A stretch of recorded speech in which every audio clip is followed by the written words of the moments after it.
Pink city में आपका स्वागत है। मैं हूं आपके साथ में नुपुर चारोली जैन। चलिए सुर्खियों के बाद रुक करते खबरों की और अब बात विधानसभा की कार्यवाही से शुरू करते हैं, जो कि आज भी काफी हंगामेदार रही। 15वीं विधानसभा के पहले सत्र के चौथे दिन लंगड़ा सुर्खियों में रहा। इस लंगड़ा पर विधानसभा में जमकर लफड़ा हुआ। लंगड़ा को लेकर क्यों हंगामा हुआ, देखिए रिपोर्ट में। जुबान फिसली और मच गया बवाल। लंगड़ा के लफड़े में फंसी कार्यवाही। कटारिया गहलोत में वार पलटवार। विधानसभा में जमकर हुआ हंगामा।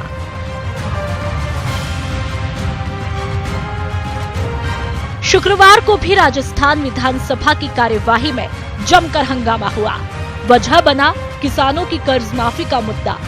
इस मुद्दे को लेकर सरकार पर निशाना साधने के दौरान नेता प्रतिपक्ष ने ऐसे शब्दों का प्रयोग कर दिया कि खुद निशाने पर आ गए। कर्ज माफी के मुद्दे पर नेता प्रतिपक्ष कटारिया ने कहा कि सरकार बताए कि कितने किसानों का कर्जा माफ करेगी और इसके लिए क्या व्यवस्था है। इसके साथ ही उन्होंने इसे लंगड़ा आदेश बता डाला। इस दौरान सदन में जमकर हंगामा हुआ, जिसके बाद कार्यवाही स्थगित करनी पड़ी। मैं ये सोच रहा हूँ कि वास्तव में केवल और केवल किसानों को भ्रमित करने के लिए एक झूठा आश्वासन 10 दिन का देकर के जो वोट बटेरने की कोशिश की, वो इनके गले की हड्डी बन गई। ना तो अब ये बता सकते हैं कि कितने किसानों का कर्जा माफ होगा, न ये बता सकते हैं कि इसमें पैसे की जरूरत कितनी होगी, और न ये बता सकते हैं कि पैसे की व्यवस्था कहाँ से होगी। तो एक तरह से झुंझुना है जिसमें होगा कुछ भी नहीं, लेकिन इस घोषणा की है। तो मैं सोचता हूँ जिस बात को इन्होंने लोगों को अपनी ओर आकर्षित करने का प्रयत्न किया, वही इन्हें गले की हड्डी बनकर के फंस जाएगी, ये मेरा दावा है। सीएम अशोक गहलोत ने लंगड़ा आदेश पर पलटवार किया। उन्होंने कहा कि आदेश लंगड़ा नहीं होता, सोच लंगड़ी होती है। उन्होंने कहा कि संपूर्ण कर्ज माफी राज्यों के स्तर पर संभव नहीं है, इसलिए उन्होंने पीएम को चिट्ठी लिखकर पूरे देश के किसानों की संपूर्ण कर्ज माफी की मांग की है। अच्छी बात है, मतलब जिनकी सोच ऐसी होती है वही ऐसी बात बोल सकते हैं। कोई इतना स्पष्ट आदेश है, इतनी स्पष्ट मानसिकता हमारी है, इतनी स्पष्ट विचार कमिटमेंट के साथ में राहुल गांधी जी ने कहा, उन्हें करके दिखाया। 2 दिन में हमने आदेश जारी कर दिए। अब प्रक्रिया चलेगी,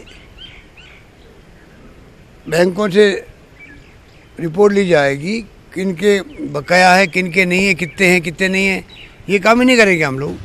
सीएम के जवाब के बाद भी नेता प्रतिपक्ष और बीजेपी विधायक संतुष्ट नहीं हुए, तो कटारिया ने फिर सवाल उठाया कि क्या केंद्र से पैसे मिलने के बाद कर्ज माफ होंगे। तो संसदीय कार्य मंत्री धारीवाल ने कटारिया को टोकते हुए कहा कि केंद्र पैसा दे या नहीं, सरकार 2 लाख रुपए तक का सभी किसानों का कर्ज माफ करेगी।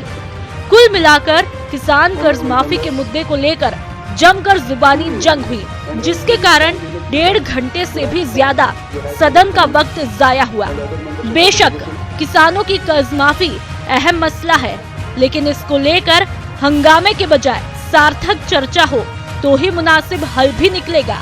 न्यूज़ 18 राजस्थान के लिए जयपुर से सुधीर शर्मा और सौरभ गृहस्थी के साथ गोवर्धन चौधरी की रिपोर्ट। लोकसभा चुनाव से पहले कांग्रेस महिला आरक्षण का दांव खेलने जा रही है। गहलोत सरकार इस सत्र में ही विधानसभा और लोकसभा में महिलाओं के लिए 1/3 सीटें रिजर्व करने का प्रस्ताव लाएगी और प्रस्ताव पारित कराकर केंद्र को भेजा जाएगा।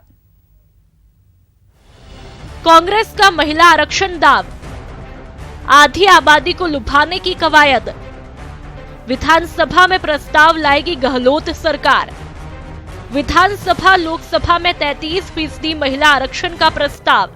अगर सब कुछ ठीक हुआ तो लोकसभा चुनाव से पहले आधी आबादी को लुभाने वाला कांग्रेस का दांव 2019 के चुनावों में तुरुप का इक्का साबित होगा, क्योंकि प्रदेश सरकार ने लोकसभा और विधानसभा में महिलाओं को 33% आरक्षण देने का प्रस्ताव विधानसभा के सत्र में ही लाने का फैसला किया है। गुरुवार को सीएम गहलोत की अध्यक्षता में हुई कैबिनेट की बैठक में यह निर्णय लिया गया। प्रस्ताव पारित होने के बाद इसे केंद्र सरकार के पास भेजा जाएगा। लगातार संघर्ष करते करते आखिर में लोकसभा में पास भी हो गया बिल, पर राज्यसभा में अटका हुआ है। वो चाहते हैं कि जो कांग्रेस शासित राज्य हैं वहाँ की विधानसभा में भी प्रस्ताव पास करें। तो कल हमने नीतिगत फैसला किया कि हम इसको प्रस्ताव पास करने की प्रक्रिया शुरू कर रहे हैं और प्रस्ताव पास करवाएंगे। डिप्टी सीएम सचिन पायलट ने दावा किया कि कांग्रेस महिला आरक्षण बिल को लेकर हमेशा से गंभीर रही है और जिन जिन प्रदेशों में कांग्रेस की सरकार है वहां इसे लागू किया जाएगा। सबकी आम राय बनी है कि जहाँ जहाँ हमारी सरकार है वहाँ तो हम इसको लागू करना चाहिए। हम लोगों को प्रेस पार्टी का बड़ा पुराना स्टैंड है और हम लोग जब सत्ता में थे केंद्र में तब भी हम लोगों ने ये बिल सदन में लेकर आए थे कि महिलाओं को 1/3 आरक्षण मिलना चाहिए विधानसभा लोकसभा के अंदर। और सोनिया गांधी जी तो पूरी तरह कमिटेड रही हैं इस इशू को लेकर बहुत लंबे अरसे तक। और अब कांग्रेस अध्यक्ष जी ने, राहुल गांधी जी ने कहा है जहाँ हमारी सरकार है कम से कम वहाँ पर हम इसको आगे लेकर जाएं। प्रदेश में स्थानीय निकाय और पंचायती राज चुनावों में महिला आरक्षण पहले से ही लागू है। वहीं विधानसभा लोकसभा में महिलाओं के लिए 33% आरक्षण का बिल लोकसभा में पास होने के बाद राज्यसभा में अटका पड़ा है। ऐसे में कांग्रेस के रणनीतिकारों को ये लग रहा है कि उनकी ये पहल लोकसभा चुनाव में आधी आबादी को लुभाने में कामयाब होगी। यही वजह है कि प्रदेश सरकार ने महिलाओं को 33% आरक्षण देने का प्रस्ताव विधानसभा के सत्र में ही लाने का फैसला किया है। जयपुर से न्यूज़ 18 के लिए गोवर्धन चौधरी की रिपोर्ट। 2019 के लिए कांग्रेस के मिशन 25 की लगातार तीसरे दिन आज भी CM Gehlot, deputy CM pilot और कांग्रेस प्रदेश प्रभारी अविनाश पांडे लोकसभा सीटों पर मंथन उन्होंने किया। आज 5 लोकसभा सीटों को लेकर चर्चा हुई। नागौर, सीकर, बारां, झालावाड़ लोकसभा सीट पर मंथन किया गया और आखिरी में कोटा, बूंदी लोकसभा सीटों पर चर्चा हुई।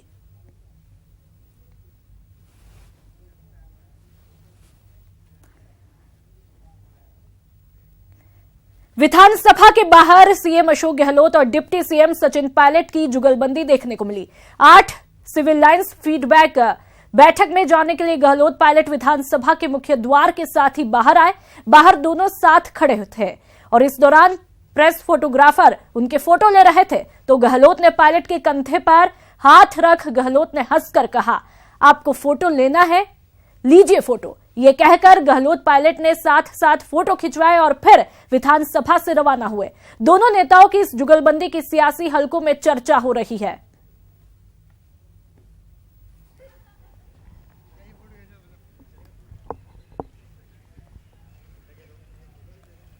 जयपुर के कई इलाकों में सर्दी के मौसम में ही लोग पेयजल की समस्या से परेशान हैं, जबकि जलदाय विभाग के अधिकारी फर्जी आंकड़े पेश कर सरकारी सिस्टम को गुमराह कर रहे हैं। देखिए जलदाय विभाग के पानी की सप्लाई के आंकड़ों की बाजीगरी का सच।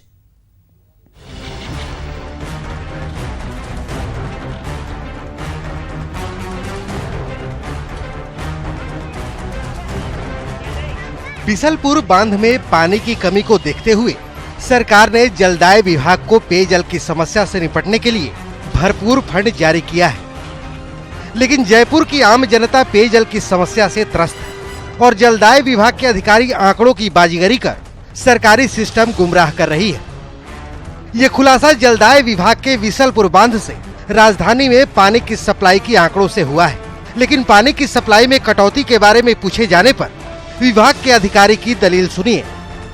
अलग अलग डिस्ट्रीब्यूशन सेंटर्स पे अलग अलग तरह से कटौती की गई है। जहां पानी की अवेलेबिलिटी है, ग्राउंड वाटर अवेलेबल है, वहां ज़्यादा कटौती की गई है और जहां ग्राउंड वाटर नहीं है वहां पानी को बढ़ाया भी गया है। ओवरऑल एवरेज जो कटौती है वो करीब 23% कटौती हुई है। विभाग के अधिकारी जरूरत के मुताबिक पानी के कटौती की बात कह रहे हैं, लेकिन जलदाय विभाग के पानी की सप्लाई के आंकड़ों से ये खुलासा हुआ है कि मानसरोवर, मालवीय नगर जैसे वीआईपी इलाकों में क्षमता से कई गुना ज्यादा पानी की सप्लाई की जा रही है, जबकि प्रताप नगर, कोहिनूर सिनेमा, वैशाली नगर जैसे इलाकों में 40 से 50% तक पानी की कटौती की जा रही है, लेकिन विभाग के अधिकारी सिर्फ 23% पानी की सप्लाई में कटौती की बात कह रहे हैं। दिसंबर से पहले तक करीब 20% की कटौती की थी इसके अंदर और अब हमने 3% की कटौती और करी है। जैसे जैसे हमारे ट्यूबवेल्स बनते जाएंगे उस हिसाब से बीसलपुर बांध से कितना पानी उठाना चाहिए इसके बारे में निर्णय करेंगे। जलदाय विभाग के अधिकारी पानी की सप्लाई में मनमानी कर रहे हैं, जिससे राजधानी की आम जनता पेयजल की समस्या से त्रस्त है और एक ही जगह जमे जलदाय विभाग के अधिकारी आंकड़ों के खेल में बाजीगरी कर रहे हैं। न्यूज़ 18 राजस्थान के लिए जयपुर से राकेश शर्मा की रिपोर्ट। और अब बात खेल की। रणजी के क्वार्टर फाइनल मुकाबले में कर्नाटक ने टीम राजस्थान को 6 विकेट से हराया, जिसके साथ ही टीम राजस्थान का रणजी का सफर यहीं पर खत्म हुआ। एलिट ग्रुप में टीम राजस्थान ने 9 मुकाबलों में से 7 में जीत हासिल की थी, लेकिन क्वार्टर फाइनल में टीम को हार का सामना करना पड़ा।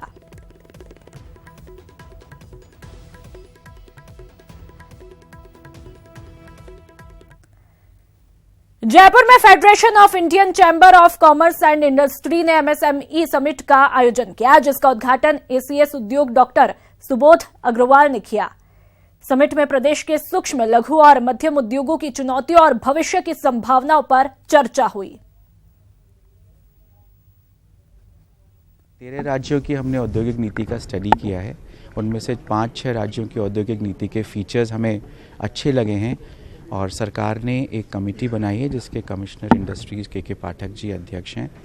उसमें जो है बीआईपी के लोग हैं, उसमें एमएसएमई के लोग हैं और वो सभी वर्गों से चर्चा करके और ऐसी नीति बनाने का प्रयास करेगी जो रोजगार उन्मुखी हो, जो एमएसएमईज को आगे लाए, उनकी व्यवस्थाओं को सरल करे, उनकी अनुमति और अन्य चीज़ों को सरल करे। समय के साथ हमेशा नई चुनौतियां आती हैं, नई समस्याएं आती हैं और उनके नए समाधान तलाशने की ज़रूरत हमेशा पड़ी है।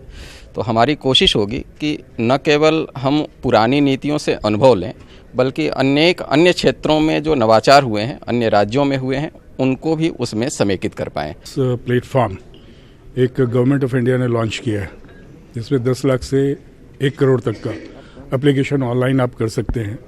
जीएसटी और इनकम टैक्स रिटर्न्स और बैंक स्टेटमेंट उसका ऑनलाइन वो डाउनलोड करके वेरिफिकेशन हो जाता है, इन प्रिंसिपल अप्रूवल हो जाता है। बढ़ते हैं आगे। जयपुर में सॉलिड वेस्ट मैनेजमेंट पर पीएचडी चैम्बर ऑफ कॉमर्स की तरफ से सेमिनार आयोजित किया गया, जिसमें शहरी प्रशासन के साथ ही निजी क्षेत्र के प्रतिनिधि भी शामिल हुए। विशेषज्ञों ने बताया कि कचरे से सड़क बनाने पर कई सफल प्रयोग हो चुके हैं। सरकार और प्रशासन को भी इस तरह के प्रयास करने चाहिए।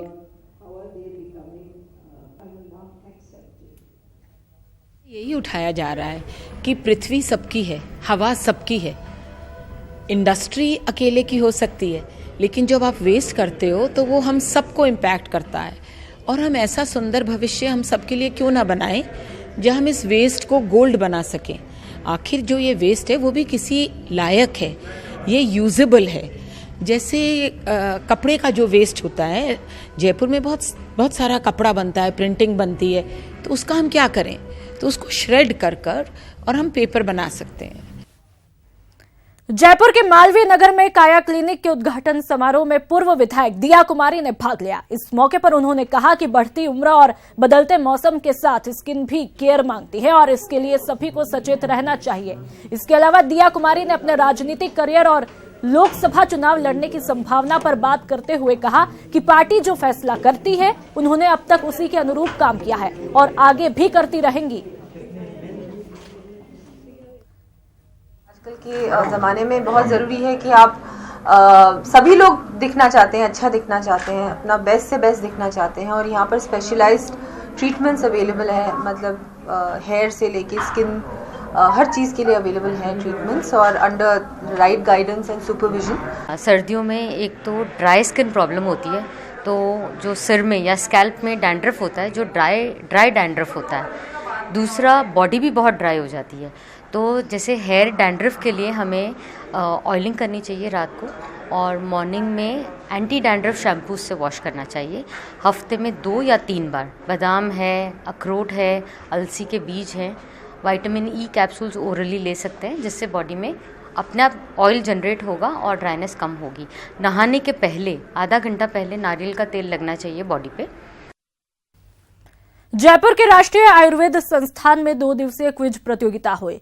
क्विज प्रतियोगिता में देश भर से चुने गए प्रतिभागियों ने भाग लिया। राष्ट्रीय आयुर्वेद संस्थान के निदेशक प्रोफेसर संजीव शर्मा ने कहा कि आयुर्वेद के प्रति जागरूकता और ज्ञान में बढ़ोतरी के लिए पीजी स्तर के छात्र छात्राओं के लिए ये क्विज की गई थी।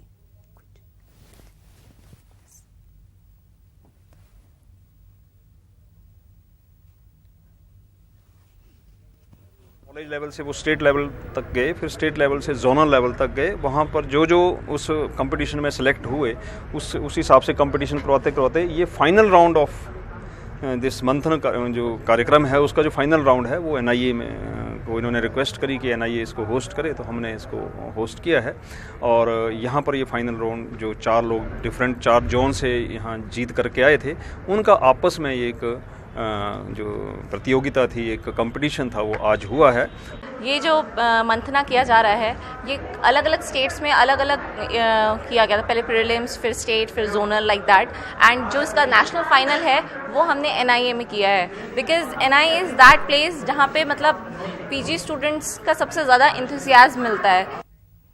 नए इनोवेशन और स्टार्टअप को बढ़ावा देने के लिए केंद्र सरकार की तरफ से चलाई जा रही मुहिम में प्रदेश के कॉलेज भी बढ़ चढ़कर भाग ले रहे हैं और इसी कड़ी में आज आर्या कॉलेज में भी इनोवेशन मैराथन कार्यक्रम आयोजित किया गया। कार्यक्रम में इंजीनियरिंग के छात्रों ने कई तकनीकी आइडियाज को शेयर किया, साथ ही विभिन्न प्रोजेक्ट पर भी चर्चा की। इनोवेशन मैराथन एक वो मुहिम है जो हमारे cabinet minister sir Shri Suresh Prabhu ji द्वारा इनॉग्रेट किया गया है। नई इनोवेशंस को और नए बिजनेस स्टार्टअप्स को इंडिया में अलग अलग जगह पे जाके ढूंढ के लाने के लिए और उनको मेंटोरशिप, उनको फाइनेंशियल असिस्टमेंट और बहुत सारी चीज़ें जो रिसोर्सेज के रूप में उनको चाहिए होती है, हम बच्चों तक वो पहुंचाते हैं। हम बहुत सारे बच्चों ने 20-25 ग्रुप्स ने अपने आइडियाज़ को आगे रखा और उनको सपोर्ट करने के लिए, उनके आइडियाज़ को कमर्शियली वाइबल करने के लिए बहुत सारे बैंक्स, बहुत सारी ऑर्गेनाइजेशंस उनको टेक्निकल एडवाइस देने के लिए और एक्सपर्टीज़ शेयर करने के लिए बहुत सारे लोगों ने इसमें अपना सहयोग करा और इन आइडियाज़ के थ्रू आई एम श्योर ये बच्चे कुछ नया करके दिखाएं। जयपुर कमिश्नरेट की जिला ईस्ट स्पेशल टीम को 3 बड़ी सफलताएं मिली है। पुलिस के मुताबिक स्पेशल टीम ने थाना प्रताप नगर के अंतर्गत कार्यवाही करते हुए एक अंतर्राज्यीय वाहन चोर गिरोह का पर्दाफाश किया है। पुलिस ने गैंग के सरगना समेत 6 आरोपियों को गिरफ्तार किया। इतना ही नहीं, पुलिस ने इनके पास से 18 मोटरसाइकिल भी बरामद की है। इसमें हमें इत्तला मिली थी कि कुछ लड़के यहाँ कमरा लेकर इस तरह की वारदातों को अंजाम दे रहा है और इसमें हमें सफलता भी मिली है। कुल 6 लड़कों को हमने इसमें दस्तयाब करके और उनसे पूछताछ की और उनसे करीबन 18 मोटरसाइकिलें अभी तक बरामद की जा चुकी है। उन्होंने करीबन 5 दर्जन के आसपास 2 पहिया वाहन चुराने की वारदातें करना स्वीकार किया है। जयपुर के जवाहर कला केंद्र में जिले को चाइल्ड लेबर फ्री करने के लिए एक विशेष जागरूकता अभियान की शुरुआत हुई। सरकार और निजी संस्थाएं मिलकर यह अभियान चला रही है। अभियान के तहत बाल तस्करों और बाल श्रमिक वाले उद्योगों के खिलाफ कार्रवाई की जाएगी। संस्थाओं की मैं प्रशंसा करूंगा जिन्होंने बहुत सारे प्रतिष्ठानों का सर्वे किया है और जो रिपोर्ट मुहैया कराई है, रिडिम्पशन का कार्य कर रहे हैं और कुछ लोग इसमें आगे आए। मैं खुश हूँ इस बात से कि नागरिक भी इसकी उत्तरदायित्व ले रहे हैं और यहाँ पे भारी संख्या में लोग मौजूद थे और संस्थाओं के साथ साथ व्यक्ति भी जब इसमें रुचि ले रहे हैं तो मैं समझता हूँ कि आगे आने वाले समय में बाल श्रम की समस्या निश्चय ही कम होगी। ये जो कैंपेन चलाया जा रहा है जिसकी मूल भावना है कि हमें जयपुर को चाइल्ड लेबर फ्री बनाना है, तो ये किसी एक व्यक्ति या एक विभाग से तो ये हो नहीं सकता। तो इस मुहिम की सबसे अच्छी खूबसूरती ये है कि सारी संस्थाएं, सारे विभाग मिलके इस उद्देश्य के लिए काम कर रहे हैं, जिसमें प्रमुख रूप से जिला प्रशासन है, पुलिस है, सोशल जस्टिस विभाग है, लेबर डिपार्टमेंट है, चाइल्ड वेलफेयर कमेटी है और सबसे इम्पोर्टेंट रोल है जो सिविल सोसाइटी, जो एनजीओ जो बहुत अच्छा काम कर रहे हैं। जयपुर के एसएमएस वेलोड्रम में 30 जनवरी से नेशनल ट्रैक साइकिलिंग चैंपियनशिप आयोजित की जाएगी, जिसके लिए महापौर मनोज भारद्वाज ने वेलोड्रम का जायजा लिया, साथ ही व्यवस्थाओं का निरीक्षण करके अधिकारियों को दिशा निर्देश दिए। आपको बता दें कि राजस्थान को 15 साल के बाद इस प्रतियोगिता की मेजबानी मिली है, जिसमें 25 राज्यों के करीब 600 खिलाड़ी भाग लेंगे।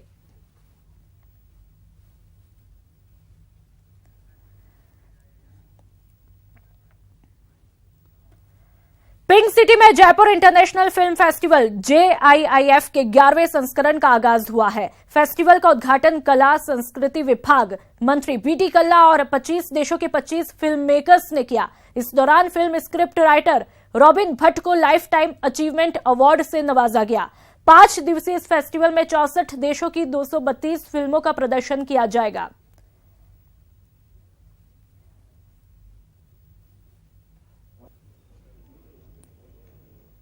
इस देशों के लोग अपनी अपनी फिल्में लेके आए। 232 फिल्मों का प्रदर्शन होगा और ये मैं समझता हूँ कि न केवल राजस्थान के पर्यटन को बढ़ावा देगा बल्कि यहाँ की संस्कृति और अंतर्राष्ट्रीय स्तर की जो फिल्में आएंगी उनसे इंटरनेशनल ब्रदरहुड को, अंतर्राष्ट्रीय भाईचारे को बढ़ावा मिलेगा।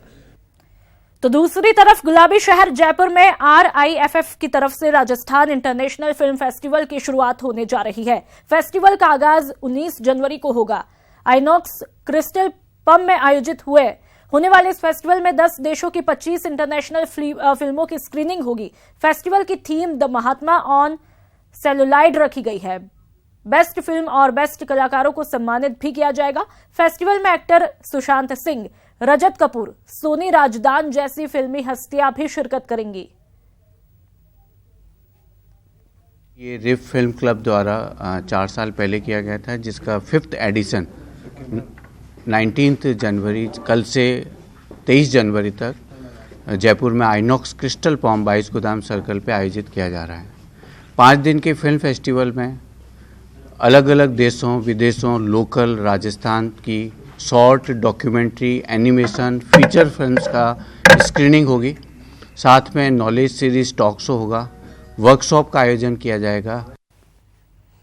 और पिंक सिटी में फिलहाल इतना ही। नमस्कार।